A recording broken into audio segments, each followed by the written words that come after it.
Avant de lire dans la deuxième épître aux Corinthiens, j'aimerais de lire dans Genèse, Exode plutôt, Exode, au chapitre 34. Exode, le chapitre 34.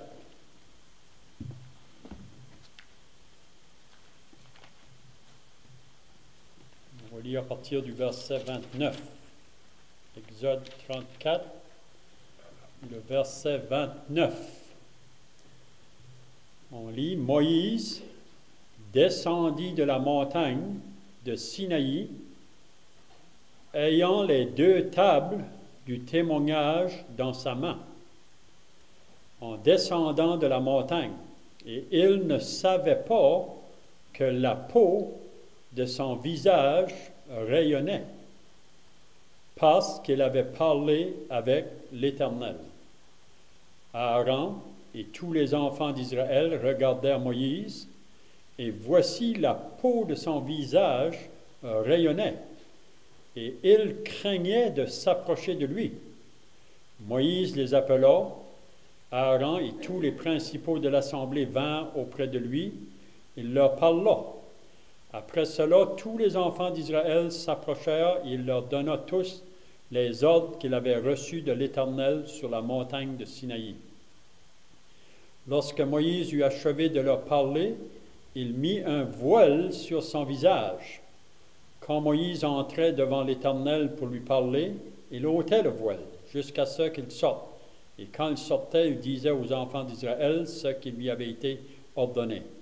Les enfants d'Israël regardèrent le visage de Moïse et voyaient que la peau de son visage rayonnait. Et Moïse remettait le voile sur son visage jusqu'à ce qu'il entre pour parler avec l'Éternel. Maintenant, on va aller dans la deuxième épître aux Corinthiens, au chapitre 3. 2 Corinthiens, au chapitre 3. On lit à partir du verset 7. 2 Corinthiens 3, le verset 7.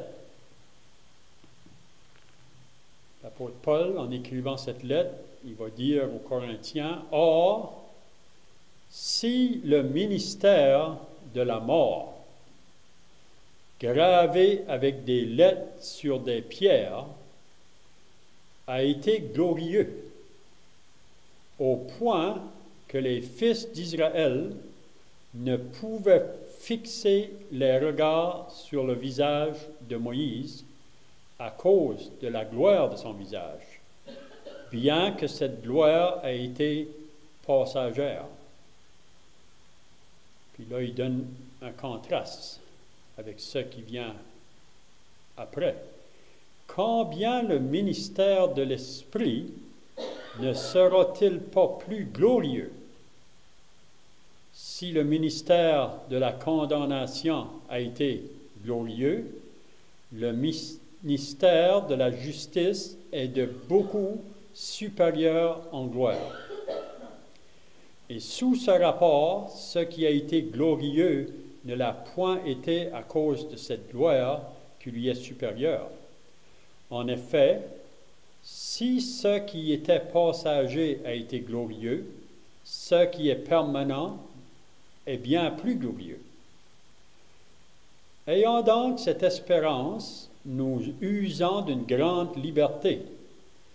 Et nous ne faisons pas comme Moïse, qui mettait un voile sur son visage pour que les fils d'Israël ne fixent pas les regards sur la fin de ce qui était passager.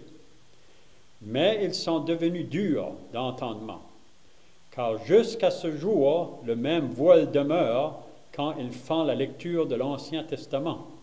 Et ils ne se lèvent pas, parce que c'est en Christ qu'ils disparaissent. Jusqu'à ce jour, quand on lit Moïse, un voile est jeté sur leur cœur. Mais lorsque les cœurs se convertissent au Seigneur, le voile est ôté. Or, le Seigneur, c'est l'Esprit. Et là où est l'Esprit du Seigneur, là est la liberté.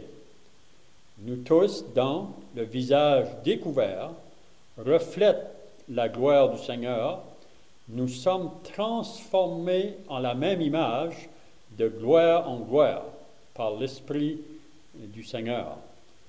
Si on va au chapitre 4, il va dire, c'est pourquoi ayant ce ministère, donc le ministère de l'Esprit, c'est pourquoi ayant ce ministère, selon la miséricorde qui nous a été faite, nous ne perdons pas courage.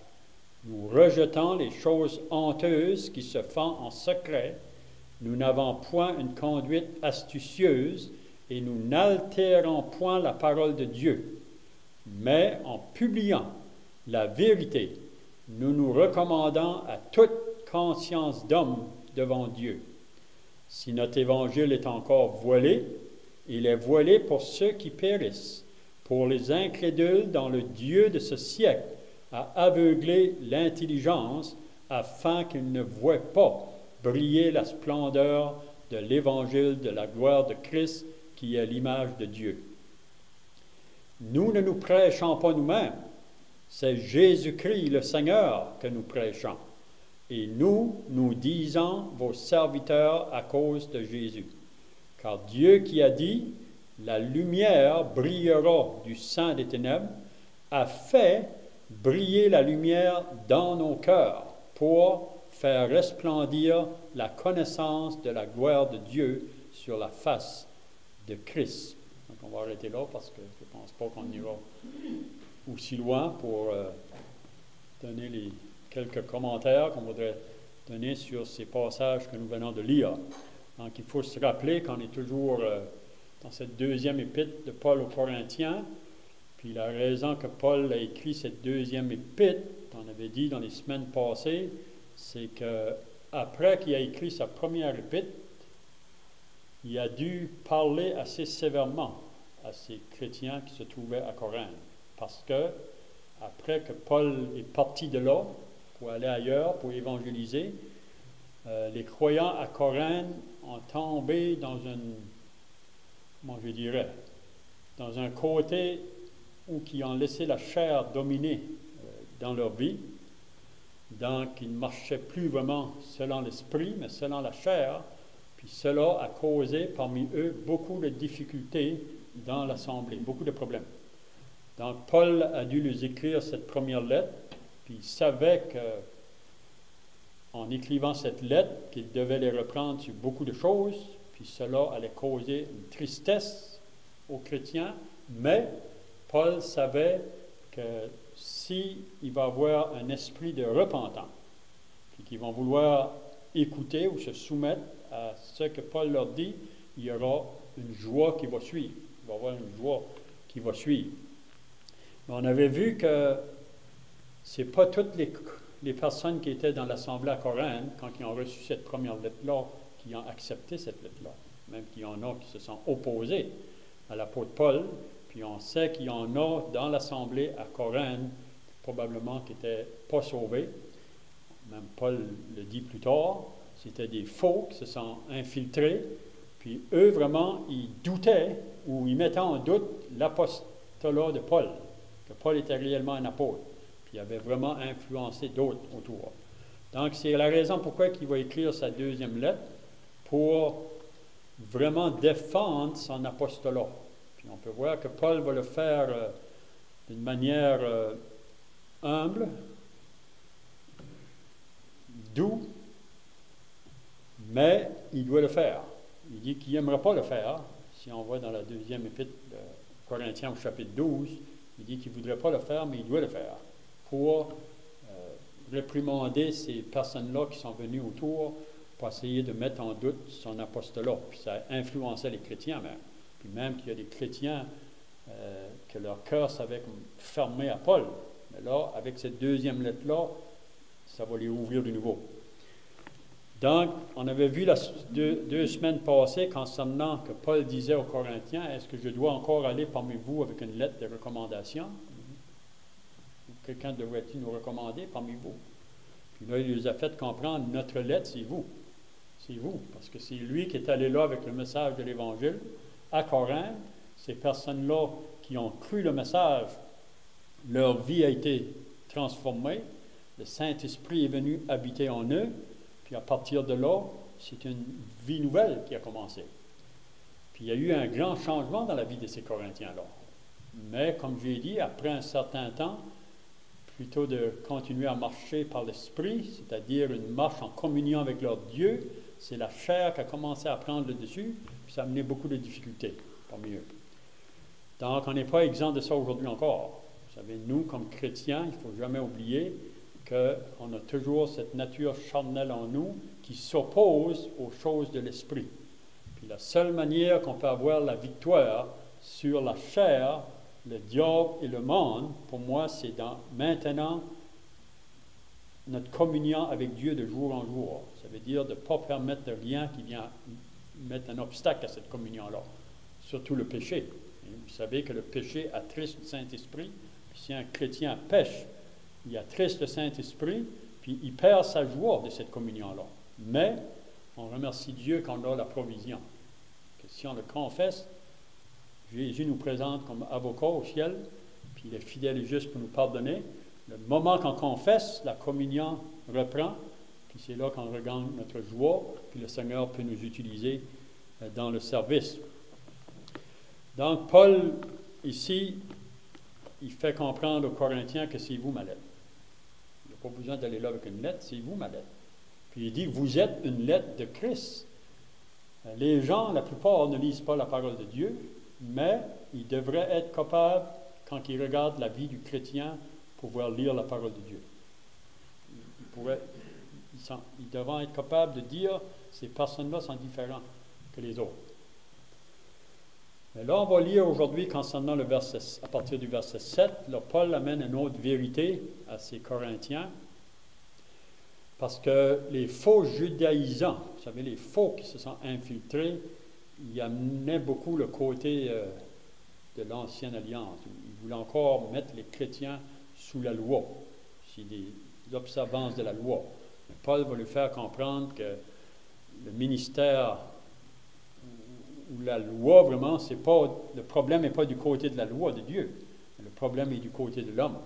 Donc, il va dire ici, « Or, si le ministère de la mort », pourquoi que Paul appelle ça le ministère de la mort, en se référant à la loi qui est donnée là. « Or, si le ministère de la mort, gravé avec des lettres sur des pierres, a été glorieux, au point que les fils d'Israël ne pouvaient pas fixer les regards sur le visage de Moïse à cause de la gloire de son visage, bien que cette gloire était passagère. » Donc, Paul dit, le ministère de la mort, qu'est-ce qu'il veut nous dire ici? Premièrement, la loi de Dieu a été donnée à Israël par Moïse. Vous savez que si on lit dans l'Exode 20, Moïse était sur la montagne, puis Dieu lui a donné les commandements pour ce peuple-là. Si vous vous rappelez, après que Dieu a donné les commandements, le peuple, on dit, on va faire exactement ce que tu nous as dit de faire. Mais on sait qu'ils n'ont pas pu le faire. Puis il y a une raison pourquoi. Donc, il dit ici, si le ministère de la mort gravé avec des lettres sur des pierres a été glorieux, c'est juste que Paul veut faire comprendre que ce ministère, qui dit le ministère de la mort, ça a quand même été quelque chose de glorieux. Pourquoi que c'était glorieux? Parce que ça venait de Dieu. Dieu est toujours celui qui est glorieux, même tellement glorieux qu'un homme ne peut pas se présenter en face pour vivre. Il y a une gloire qui sort de la présence de Dieu. Même sur la montagne, vous savez que le peuple en bas avait peur de s'approcher parce qu'il y avait des éclairs, des tonnerres. Quand que Dieu a fait entendre sa voix, c'est vraiment la gloire de Dieu, la présence de Dieu qui agissait. Donc, il dit, le ministère de la mort gravé avec des lettres sur des pierres a été glorieux au point que les fils d'Israël ne pouvaient fixer les regards sur le visage de Moïse. Même, on peut voir que quand Moïse est sorti de la présence de Dieu, lui-même, il ne s'apercevait pas. Il y avait une rayonnance dans son visage que lui ne savait pas. Puis c'est la raison, c'est parce qu'il est venu en contact avec Dieu et la gloire de Dieu. Même ça reflétait sur lui. Puis ça nous dit que les enfants d'Israël ne pouvaient même pas regarder à cette gloire-là. Donc c'était glorieux. C'était glorieux. Mais pourquoi est-ce qu'ils appellent ça le ministère de la mort? Mais le point est que du côté de Dieu, c'est glorieux. savez, la loi est parfaite, la loi est bonne quand elle est donnée, mais le problème n'est pas de ce côté-là. Le problème est du côté de l'homme. Puis vous savez que la loi, après qu'elle est donnée, l'homme devient responsable. Puis à cause qu'on est né avec cette nature du péché en nous, on s'oppose à cette loi-là. Donc la loi de Dieu ou les commandements de Dieu n'ont pas été donnés pour que l'homme puisse le faire. S'il pouvait le faire, ça serait correct. Même Jésus avait dit à un chef religieux, un docteur de la loi, « Fais cela et tu vivras ».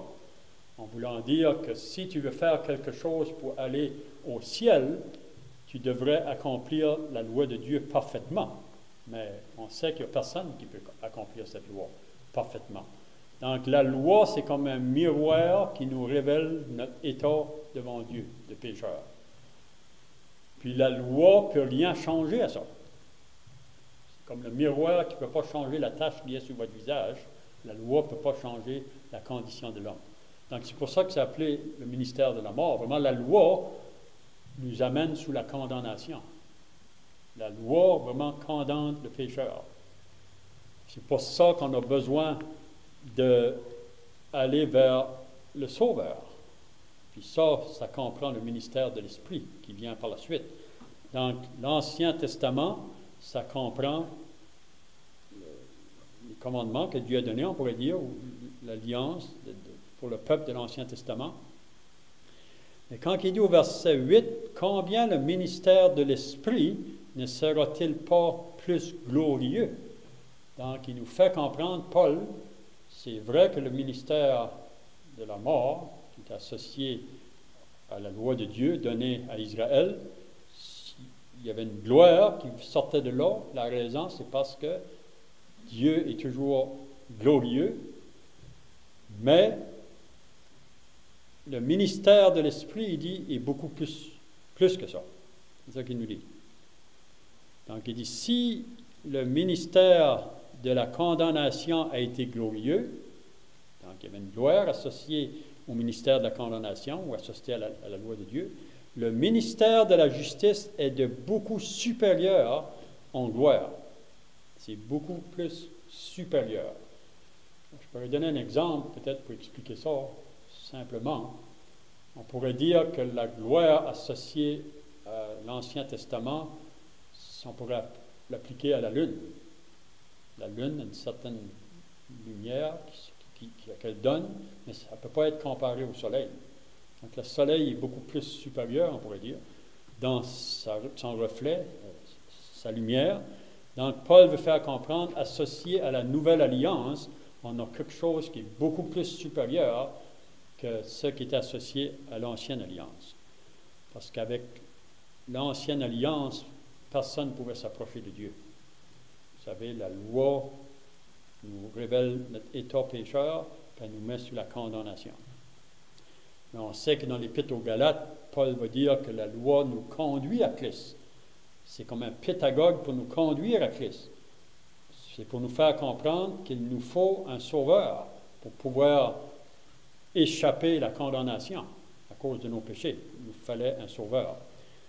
Donc au verset 11, en effet, si ce qui était passager a été glorieux, donc ce qui était sous l'Ancienne Alliance, c'était glorieux, ce qui est permanent, donc ce qu'on a présentement, c'est beaucoup plus glorieux. C'est beaucoup plus. Puis la raison, c'est à cause du Seigneur Jésus-Christ. Il dit au verset 12, « Ayant donc cette espérance », donc Paul parle aux chrétiens, et lui-même, « Ayant donc cette espérance », vous savez, les chrétiens aujourd'hui ont une espérance que l'homme inconverti n'a pas. Vous savez, on a une espérance s'appuyant sur les promesses que Dieu nous fait. Puis l'espérance qu'on possède, c'est une espérance vivante, c'est une espérance de vie. Vous savez, sous l'Ancien Testament, c'est la mort. Associé à la nouvelle alliance, on est associé à la vie. Ayant donc cette espérance, nous usons d'une grande liberté. Parce que vraiment, c'est en Christ qu'on est complètement libéré. Vous savez, en dehors de Christ, on est sous toutes sortes de servitudes, de jougs que les hommes imposent. Même toutes les religions dans le monde aujourd'hui ont imposé toutes sortes de jougs, des fardeaux sur les hommes. Mais en Christ, on est libéré de toutes ces choses-là. Ayant donc cette espérance, nous usons d'une grande liberté et nous ne faisons pas comme Moïse. Donc Paul dit, nous, les apôtres, on ne fait pas comme Moïse, parce que Moïse devait mettre un voile sur son visage quand il se présentait devant Israël, parce qu'il n'aurait pas pu le supporter. Il dit, nous, on ne fait pas ça. Et nous ne faisons pas comme Moïse qui mettait un voile sur son visage pour que le Fils ne fixe pas les regards sur la fin de ceux qui étaient passagers. Parce que même ce rayonnement-là qui était sur le visage de Moïse, ce n'était pas permanent. C'était pour un temps, puis ensuite ça disparaissait. Mais quand il était là, cette gloire-là, le fils d'Israël ne pouvait pas même regarder Moïse. Mais là, il dit, mais ils sont devenus durs d'entendement. En parlant encore d'Israël, puis la raison probablement qu'il mentionne ça, c'est pour parler à ces judaïsants, les faux docteurs qui étaient venus autour des autres, qui étaient encore associés à cette ancienne alliance, ou à cette loi, puis ils voulaient mettre encore les chrétiens sur cette alliance-là. Il dit, mais ils sont devenus durs d'entendement, car jusqu'à ce jour, le même voile demeure quand ils font la lecture de l'Ancien Testament. Pourquoi que le voile demeure? C'est parce que, même encore aujourd'hui, les Juifs refusent de reconnaître que Jésus était réellement le Fils éternel de Dieu, le Messie, le Sauveur promis pour l'humanité. Ils refusent de croire que Jésus, c'est lui le Sauveur pour l'humanité. Donc, aussi longtemps que n'importe quel homme qui refuse de reconnaître Jésus comme le Sauveur, le seul, il n'y en a pas d'autre moyen. Vous savez, on vit dans un monde de religions qui vont nous dire qu'il y a plusieurs chemins pour arriver au ciel. Qu'est-ce qui importe? Que si on est sincère, c'est ça qui compte. Mais vraiment, le seul chemin pour aller au ciel, c'est de venir à Jésus. Reconnaître qu'on est des pécheurs perdus, c'est ça que la loi nous dit, les commandements nous disent. Puis la seule manière qu'on peut échapper le jugement, c'est venir à Christ. Mais aussi longtemps qu'on ne vient pas, l'homme reste dans ses ténèbres. L'homme demeure dans les ténèbres. Donc, les enfants d'Israël, c'est là qu'ils restent encore aujourd'hui. Pour la plupart, on sait qu'il y en a des individus dans la nation qui ont cru en Jésus. Le moment qu'ils ont cru, le voile a été enlevé de sur eux. Donc, jusqu'à ce jour, le même voile demeure quand ils font la lecture de l'Ancien Testament et ils ne se lèvent pas parce que c'est en Christ qu'ils disparaissent. Parce qu'on dirait qu'ils sont arrêtés là, parce qu'ils ne veulent pas reconnaître qui est le Christ. Jusqu'à ce jour, quand on lit Moïse, un voile est jeté sur leur cœur. Donc, ils lisent, mais il y a un voile qui les empêche de voir pleinement la révélation de Dieu. Mais lorsque les cœurs se convertissent, donc c'est à ce moment-là que tout devient clair. Vous savez, c'est comme un aveugle qui ne voit pas pendant toute sa vie, il est né aveugle. Puis si vous lisez dans Jean chapitre 9, Jésus est approché vers cet aveugle-là, puis il a fait de la boue avec sa salive, il a mis ça sur ses yeux, puis il va te laver, puis il voyait. Il ne voyait pas, puis l'instant après, il voit. Donc, c'est la même chose. Aussi longtemps qu'on n'a pas reconnu qui est Christ, qui est le Sauveur et le Seigneur, on est comme aveugle. On reste aveugle dans le sens spirituel. Mais lorsque les cœurs se convertissent au Seigneur, le voile est ôté. Or, le Seigneur, c'est l'Esprit. Il dit ici, le Seigneur, c'est l'Esprit.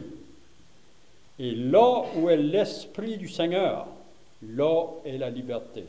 La raison pourquoi que le chrétien peut reconnaître qu'il possède cette liberté, c'est parce qu'il a cru en Christ. Le moment que la personne a cru en Christ, si vous lisez dans Éphésiens au chapitre 1, à partir du verset 13, le moment qu'on a cru, le Saint-Esprit vient faire son habitation en nous. On est même scellé par le Saint-Esprit, on devient une propriété de Dieu. Donc, la liberté, c'est ça la vraie liberté. On n'est plus sous les jogs ou les traditions ou les enseignements des hommes qui ont comment je dirais, qui sont devenus vraiment même des dominateurs ou des dictateurs sur le peuple. Puis même aujourd'hui, vous savez, il y a beaucoup de gens que quand on va avec l'Évangile, ils veulent juste rien savoir parce qu'ils vont associer la religion à Dieu. Puis ils disent, si c'est ça Dieu, on ne veut pas ça. On ne veut pas ça. Mais ici, on voit que le Seigneur, c'est l'Esprit. Donc, il va dire, nous tous, dans le visage découvert. Donc, aujourd'hui, nous, les chrétiens, on n'a pas besoin de mettre un voile sur notre visage. C'est le contraire. On devrait vivre d'une manière que le monde autour de nous puisse voir même Christ dans nos vies. Comme l'apôtre Paul pouvait dire dans l'Épître aux Philippiens, Christ c'est ma vie, la mort m'est un gain. Puis même, on avait lu dernièrement que Paul disait aux chrétiens, vous êtes le parfum de Christ. Donc, on devrait être une odeur qui va se dégager autour de nous. On sait que pour quelques-uns, ça va être une odeur de mort, mais pour les autres, pour ceux qui ont un attrait vers les choses de Dieu, ça va les attirer. Ça va les attirer. Donc, nous, dans le visage découvert, reflète la gloire du Seigneur. C'est ça qu'on devrait être. Nous sommes transformés en la même image. Parce que vous savez que Dieu nous a sauvés, puis il veut nous amener davantage à la ressemblance de son Fils. C'est ça qu'il veut faire avec nous. C'est ça qu'il va faire vraiment. À la fin, on va être comme lui. Mais il commence ça sur la terre. Le moment qu'on est sauvé, il veut qu'on soit des imitateurs de Christ, qu'on puisse lui ressembler dans notre caractère de vie de chaque jour, dans l'aspect de l'humilité, la douceur. Voyez, Christ, c'est ça qu'il manifestait. Puis, aussi longtemps que nous allons, comment je dirais, obéir à ses enseignements, parce qu'il est maintenant notre maître, puis quand on obéit, c'est là qu'on grandit, c'est là qu'on va le refléter davantage. C'est comme, vous savez, si vous vous exposez au soleil pour plusieurs jours, quand vous allez aller alentour, le monde va voir quelque chose qui s'est passé avec votre visage, vous savez, exposé au soleil. Plus qu'on s'expose à la personne du Seigneur Jésus-Christ, ça va refléter sur nous autres. Puis c'est ça qu'on devrait de plus en plus, nous transformer en la même image, de gloire en gloire, par l'Esprit du Seigneur. Je vois que le temps est passé, donc on n'ira pas plus loin. Mais juste le verset 1, là, juste pour aider à comprendre la pensée, pour continuer, du chapitre 4, c'est pourquoi, ayant ce ministère, Paul avait un service, un ministère que Dieu lui a confié, puis on sait qu'il rencontrait beaucoup d'opposition dans ce ministère-là, parce qu'il amenait le message qui venait du ciel au monde autour de lui, puis surtout, il allait premièrement parmi les Juifs, il rencontrait beaucoup d'opposition, des persécutions, mais ayant ce ministère selon la miséricorde qui nous a été faite, Paul reconnaît que c'est la grâce de Dieu. Vous savez, il dit dans l'Épître à Tite, il nous a sauvés non à cause des œuvres de justice que nous aurions faites, mais c'est à cause de sa miséricorde. Donc, on n'est pas meilleur que personne. On était pécheurs sous la condamnation, mais Dieu, dans sa grâce, nous a sauvés. Puis Dieu, dans sa grâce, nous donne des ministères, il nous donne des services à faire pour lui. Il n'a pas besoin de nous autres, mais il le fait. Oui? Donc, selon la miséricorde qui nous a été faite, nous ne perdons pas courage. Donc, peut-être on peut finir là. Nous ne devons pas perdre courage. Vous savez, on vit dans un monde qui est contraire. Mais nous ne perdons pas courage. On devrait avoir les regards en haut. Moi, je crois que Jésus revient bientôt. Que vous allez me dire peut-être que ça fait 2000 ans qu'il a dit ça, qu'il venait, puis il n'est pas encore venu. Mais chaque génération de chrétiens qui ont vécu sur la terre attendent le retour du Seigneur. Est-ce que c'est notre génération qui va le voir? Ça peut se faire. Sinon, ça peut être la prochaine. Mais ça ne devrait pas nous enlever la réalité que Jésus revient. Jésus revient, puis s'il revient aujourd'hui, ça va être toute une délivrance pour le peuple de Dieu. On va aller dans sa présence, puis on sait que par la suite, ça ne sera pas drôle pour ceux qui vont venir sur la terre. Donc, on va terminer par la prière. Notre Dieu et notre Père, nous voulons nous approcher devant ta sainte présence. Nous réalisons que tu nous as laissé ta parole, qui est une lampe à nos pieds, une lumière sur notre sentier. même à les comparer à un marteau qui brise le roc, à les comparer à un feu dévorant, même à une épée tranchante. Donc, notre Dieu, nous voulons te remercier que par ta parole, tu nous révèles tes pensées et tes voies qui sont contraires à nos pensées, à nos voies. Donc, on veut te prier que tu nous aides, pour nous qui t'appartenons, à saisir ces vérités que l'apôtre Paul a voulu écrire à ces chrétiens à Corinthe, que présentement, dans cette nouvelle alliance, que nous sommes dans un ministère beaucoup plus glorieux, parce que c'est en Christ que nous avons tout cela. Donc, nous remettons cette journée devant toi. Veille sur chaque frère et sœur qui va retourner à la maison. Préserve-nous des accidents. Et aussi, pour ce soir, que tu attires des âmes à venir pour entendre le message de l'Évangile. Au nom du Seigneur Jésus. Amen.